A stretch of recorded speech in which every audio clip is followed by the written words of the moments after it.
ساری جگہ کبھی نواز شریف کو پیغام لے کے جا رہا ہے زرداری کا، تو کبھی زرداری کے ساتھ مل کے سندھ ہاؤس کے اندر بیٹھا ہوا ہے، لوگوں کی حرام کے پیسے سے لوگوں کو خرید رہا ہے. یہ سب پیش تھا. ہر جگہ محسن نقوی کا نام آتا تھا کہ اس نے سب سے زیادہ کوشش کی اس کانسپریسی کو کامیاب کرنے کے لیے. اور یہ وہ ایکس آرمی چیف کو بھی ملتا تھا جس کی اصل تو ماسٹر مائنڈ وہ تھا. لیکن جتنے بھی پلیئرز اس کے ارد گرد تھے اس میں ایک پلیئر جس کا سب سے زیادہ نام آتا تھا اس کا نام محسن نقوی تھا. تو یہ اس نے جس کو زرداری کہتا تھا یہ میرا بیٹا ہے، یعنی زرداری نے اس کو اپنا بیٹا بنایا ہوا تھا. اب یہ سوچ لیں کہ اس کا کیریکٹر کیا ہوگا کہ زرداری جیسا آدمی جو انٹرنیشنلی ساری دنیا زرداری کو جانتی ہے کہ کرپٹ ترین آدمی ہے، اس کے اوپر کتابوں کے اندر انٹرنیشنلی کتابوں میں زرداری کا چوری کا ذکر ہے. آج سے 30-35 سال پہلے اس کو مسٹر 10% باہر کی دنیا میں کہنا شروع ہوا، اس کا نام رکھا گیا. اس کے اوپر مضمون نکلے ہوئے ہیں اخباروں کے اندر اس کی چوری کے اوپر. اس زرداری جس کو اصل میں نیب میں جیل میں ڈالنا چاہیے تھا اور جیل میں گیا اور بچایا گیا، ہمیں سب کو پتہ ہے کہ NRO2 کی وجہ سے جو جنرل باجوہ نے دیا سب بچ گئے. وہ زرداری اس کو اپنا بیٹا سمجھتا ہے، اور وہ جو بیٹا ہے اس کی کیا اخلاقیات ہوں گی آپ کو پتا ہونا چاہیے کہ 2008 میں اس نے 35 لاکھ روپیہ نیب کو واپس کیا تھا، تسلیم کیا تھا کہ میں نے چوری کی ہے، اس لیے میں 35 لاکھ روپے آپ کو نیب کو واپس کر رہا ہوں. یہ وہ آدمی ہے، نہ اس کے اندر وہ اخلاقی معیار ہے، نہ اس کے اندر وہ غیر جانبدارانہ صلاحیت ہے جو کہ ایک کیئر ٹیکر پہ آنا چاہیے. اور اس کے بعد اگر کسی کو کوئی شک ہے کہ یہ تحریک انصاف کا بدترین دشمن ہے، اس کی جو چینل 24 کا بھی اٹھا کے دیکھ لیں، اس میں مسلسل تحریک انصاف کے خلاف پروپیگنڈا چلتا رہتا ہے. کوئی بھی جانتا ہے، صحافت میں سب جانتے ہیں کہ یہ ہمارا بدترین دشمن ہے، سیاست میں سب جانتے ہیں، اور ہمیں سارا پتہ ہے کہ رجیم چینج کے اندر جب ہماری حکومت گرانی تھی اس کا کتنا بڑا ہاتھ تھا. اب اس آدمی کو اگر انہوں نے بنایا ہے اس پنجاب کا کیئر ٹیکر چیف منسٹر، تو اس کا کیا مطلب ہے؟ اس کا مطلب یہ ہے کہ اس کے پیچھے وہ لوگ ہیں جنہوں نے کانٹا ڈالا ہوا ہے عمران خان کے اوپر، جنہوں نے فیصلہ کیا ہے کہ عمران خان اب کامیاب نہیں ہوگا. وہ لوگ جن کو ابھی تک میں پھر سے کہتا ہوں نہ تاریخ کا پتہ ہے، نہ ان کو سیاست کی سمجھ ہے، نہ ان کو پتہ ہے کہ کانٹا مار کے اس ملک کو کتنا بڑا نقصان کیا گیا ہے ہماری تاریخ میں. میں یاد کرانا چاہتا ہوں کہ مجیب الرحمان کے اوپر کانٹا ڈالا گیا تھا، ملک ٹوٹ گیا. جب پیپلز پارٹی پہ ذوالفقار علی بھٹو پہ کانٹا ڈالا گیا اور اس کی پیپلز پارٹی پہ، تو خاص طور پہ کراچی میں MQM بنائی گئی. اس کا کراچی کے اوپر کتنا نقصان ہوا آپ اندازہ ہی نہیں لگا سکتے. کہ دبئی شاید اتنا اس وقت جب ابھر رہا تھا تو کراچی سے لوگوں نے جو انتشار ہوا تھا کراچی، انہوں نے دبئی میں جا کے کاروبار شروع کیے تھے. اور پھر وہی MQM کے اوپر جب کانٹا لگایا تو حقیقی بنا دی. پھر جو آج بلوچستان میں ابھی تک وہ آگ نہیں بجھی جو کہ نواب اکبر بگٹی کے اوپر کانٹا لگایا گیا. یہ جو سیاستدانوں کے اوپر کانٹا لگایا جاتا ہے، یہ ملک نے بڑی بھاری قیمت ادا کی ہے. اور یہ بند کمروں میں جن لوگوں کو سمجھ نہیں ہے وہ جب لگاتے ہیں تو یہ ملک نقصان اس کا اٹھاتا ہے. اب عمران خان کے اوپر فیصلہ ہو گیا کانٹا لگانا. کانٹا لگانے کا یہ سامنے اب آ گیا محسن نقوی. محسن نقوی نے اب کرنا کیا ہے، یہ میں ابھی آپ کے سامنے پیشن گوئی کر رہا ہوں، کیونکہ یہ اتنے بیوقوف لوگ ہیں جو یہ کرتے ہیں کہ ان کو یہ نہیں پتا کہ ساروں کو ان کے پلان کا پتہ چل جاتا ہے پہلے سے کہ یہ کیا کرنے جا رہے ہیں. یہ کیا کرنے جا رہے ہیں، یہ پہلے یہ اب آ گیا محسن نقوی. یہ اب وہ سارے وہ لوگوں کو لے کے آئے گا، پولیس والوں کو اور بیوروکریٹس کو جو ہمارے سخت مخالف ہے، جن لوگوں کو یہاں پاور دی جائے گی بیوروکریسی میں اور پولیس میں، جن کا 1 پوائنٹ ایجنڈا ہوگا کہ تحریک انصاف کو اب کیسے دبا رہا ہے۔ سارا پولنگ سٹیشن الیکشن کا سٹاف ہوگا، وہ چن چن کے لگایا جائے گا کہ کیسے دھاندلی کر کے تحریک انصاف کو ہرانا ہے۔ ان کو خوف آیا ہوا ہے، پتہ ہے ان کو کہ اس وقت تحریک انصاف کی مقبولیت پاکستان میں کیا ہے، اور ان کو پتہ ہے کہ یہ الیکشن کے ذریعے اب ہمیں ہرا نہیں سکتے، اس لیے الیکشن کروانا نہیں چاہتے، الیکشن کو ڈیلے کرتے رہیں گے، اور کوشش ان کی اب تک یہی رہی ہے کہ کسی نہ کسی طرح اس کو ڈیلے کریں۔ لیکن اگر جب بھی الیکشن ہوگا تو انہوں نے، جب سارے امپائر بھی اپنے ہوں گے، سٹاف بھی اپنا ہوگا، ہر چیز، الیکشن کمیشن تو پہلے ان کی ہے، تو جب تک جیت نہیں سکیں گے یہ الیکشن نہیں ہونے دیں گے، اور کیسز ہوں گے، عمران خان کو ڈسکوالیفائی کرو، اس کو جیل میں ڈالو، پی ٹی آئی کے لوگوں کو، جو لیڈرز ہیں ان کے اوپر کیسز کرو، ان کو الجھا دو، ورکرز کو پکڑو، اندر ڈالو، ایف آئی آر کرو۔ یہ بالکل جو زرداری کا جو فارمولا سندھ کے اوپر جو کنٹرول کر کے بیٹھا ہوا ہے وہ ایسے ہی ہے۔ کوئی اس کی زرداری کی پبلک میں، یہ ڈرتا ہے پبلک میں جاتے ہوئے۔ اس کی پیپلز پارٹی کی یہ مقبولیت ہے کہ سیلاب کے دنوں میں لوگوں کے سامنے نہیں نکل سکتے تھے، اور ابھی بھی نہیں نکل سکتے، لیکن ان کا کام یہ ہے کہ پیسہ چلاؤ، خوف، ہراساں، ایف آئی آر، ونڈو سے لوگوں کو ڈراؤ، اور پھر کھل کے دھاندلی کرو، اور کوئی ان کو پوچھنے والا نہیں، کیونکہ الیکشن کمیشنر ان کے اپنے لوگ بیٹھے ہوئے ہیں۔ تو یہ بھی اب کراچی کا جس طرح کا الیکشن کروایا گیا، یہ ان کی کوشش ہے کہ یہ اب سب کچھ کنٹرول کر کے اپنا الیکشن کروائیں گے۔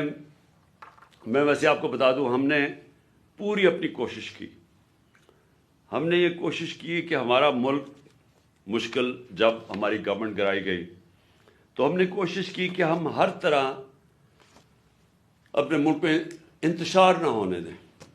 ہم نے آئین کے بیچ پہ رہ کے سب کچھ کیا، ہم نے آئین کے بیچ پہ رہ کے اپنی ساری جتنے جلسے جلوس کیے، ہمارے کوئی 65 سے زیادہ جلسے میں نے کیے، اور پاکستان کی تاریخ میں سب سے بڑے جلسے ہوئے، پرامن رہے، کبھی اتنی بڑی پبلک نہیں نکلی، لیکن ہم نے کسی قسم کا انتشار نہیں ہونے دیا۔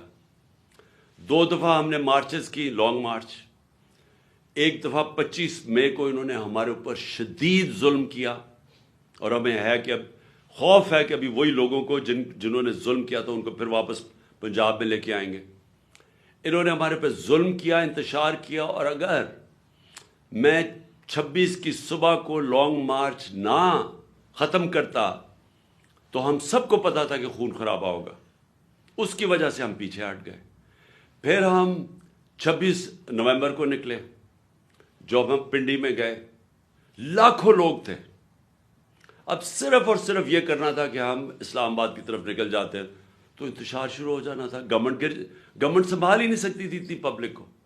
لیکن ہم نے فیصلہ کیا کہ ہم صرف اپنے آئین اور قانون کے بیچ میں رہیں گے، کوئی انتشار نہ پاکستان میں پھیلے۔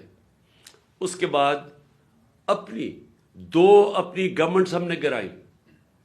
یہ کبھی بھی نہیں، مجھے بتائیں کوئی پاکستان کی تاریخ میں کسی نے اپنی گورنمنٹس گرائی ہوں؟ یعنی آپ 60% پاکستان میں پاور میں بیٹھے ہوں اور آپ فیصلہ کریں ہم گرائے۔ کیوں گرائی ہم نے؟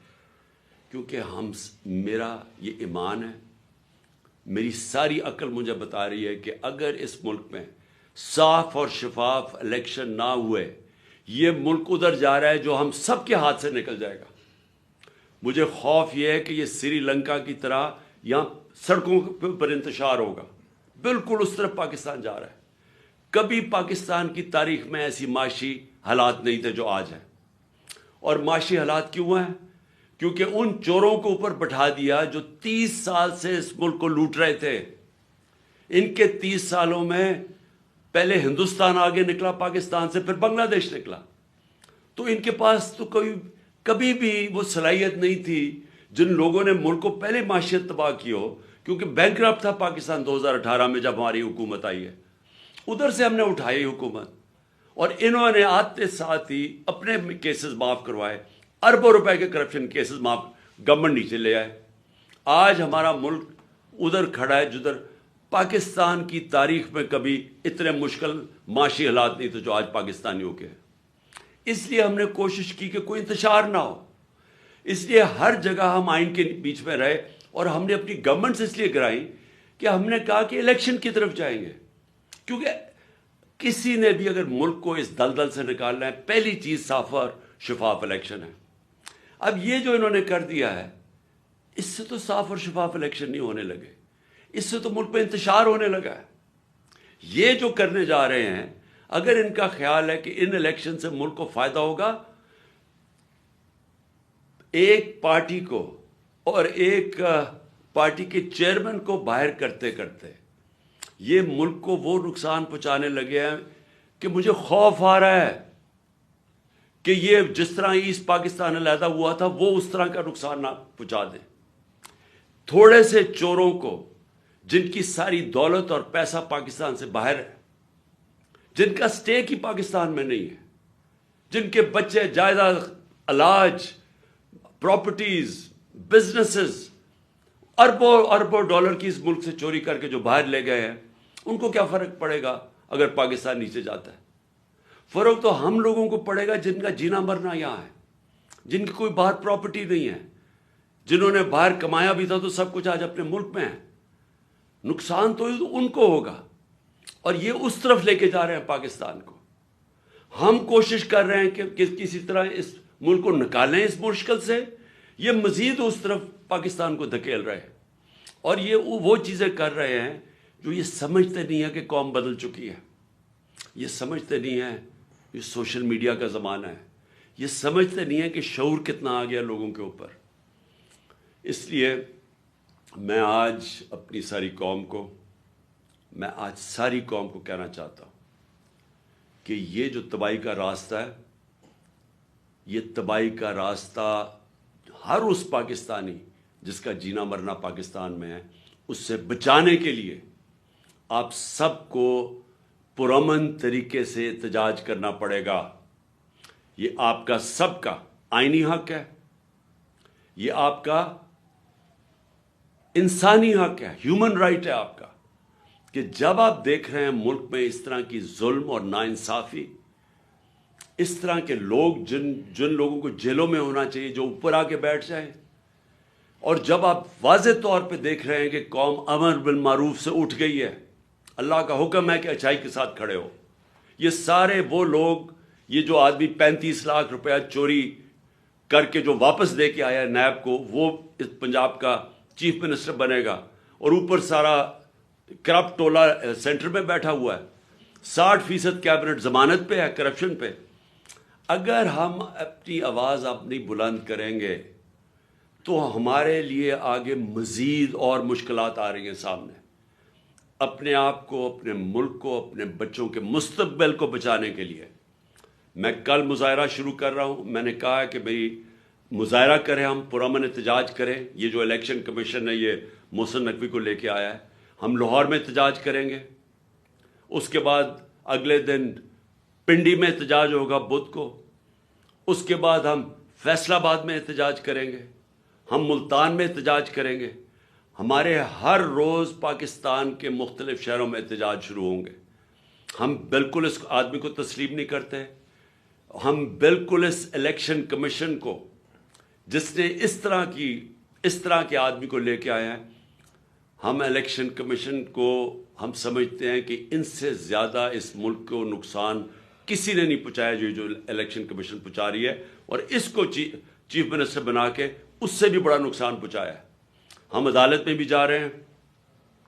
ہم سب سے پہلے تو عدالت میں جا کے پوچھیں گے کہ جب گورنر کے واضح طور پہ گورنر کو جب آئین کہتا ہے کہ جیسے ہی آپ حکومت, جیسی ایک حکومت مستعفی ہوتی ہے, جیسی ہماری اسمبلیز ہم نے ڈیزالو کی, تو 48 گھنٹے کے اندر اس کو ڈیٹ دینی پڑتی ہے کہ کس دن الیکشن ہوگا. ابھی تک نہ گورنر پنجاب نے ڈیٹ دی ہے, نہ گورنر پختونخوا نے ڈیٹ دی ہے الیکشن کی. الیکشن ہونا چاہیے رمضان سے پہلے, اور ہم اب عدالت میں جائیں گے اس چیز کے اوپر بھی کہ ہمیں ڈیٹ چاہیے الیکشن کی، کیونکہ یہ آئین واضح ہے، 90 دن کے اندر الیکشن ہونا چاہیے جب اسمبلیز ڈیزالو ہوتی ہیں، ابھی تک کیوں نہیں ہوئی؟ تو ہم اس کے لیے عدالت میں جا رہے ہیں، اور ہم یہ محسن نقوی کی اپوائنٹمنٹ کے اوپر بھی عدالت میں جا رہے ہیں کہ اگر الیکشن کمیشن نے اسی طرح کا آدمی اپوائنٹ کرنا تھا تو کدھر گئی کہ غیر جانبدار چیف منسٹر ہونا چاہیے تھا کیئر ٹیکر گورنمنٹ کا، اور اس کی بالکل انہوں نے خلاف ورزی کی ہے۔ یہ وہی ایک ایجنڈا چلا آ رہا ہے کہ کسی طرح ریڈ لائن ڈرا کر کے تو کسی طرح عمران خان اور طریق انصاف کو ہٹایا جائے، اور تاکہ کسی نہ کسی طرح یہ چور ایک کراچی کی طرح دھاندلی کر کے پھر سے اس ملک پر مسلط ہو جائے۔ میں پھر سے آپ سب کو دعوت دیتا ہوں، میں آپ کو اس لیے دعوت دے رہا ہوں کہ آپ نے اپنے مستقبل کے لیے نکلنا ہے، یہ بہت ضروری ہے آپ کے لیے۔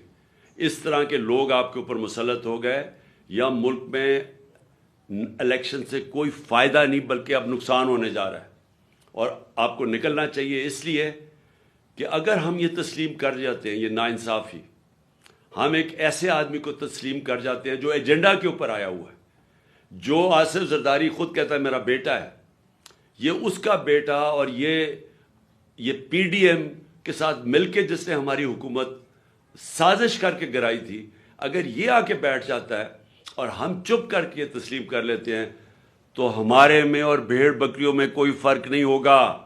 اس لیے آپ سب نے نکلنا ہے کل سے میں انشاءاللہ لاہور نکلیں گے، اور پھر سے میں کہہ رہا ہوں پرسوں ہم پنڈی میں نکلیں گے۔ پاکستان زندہ باد۔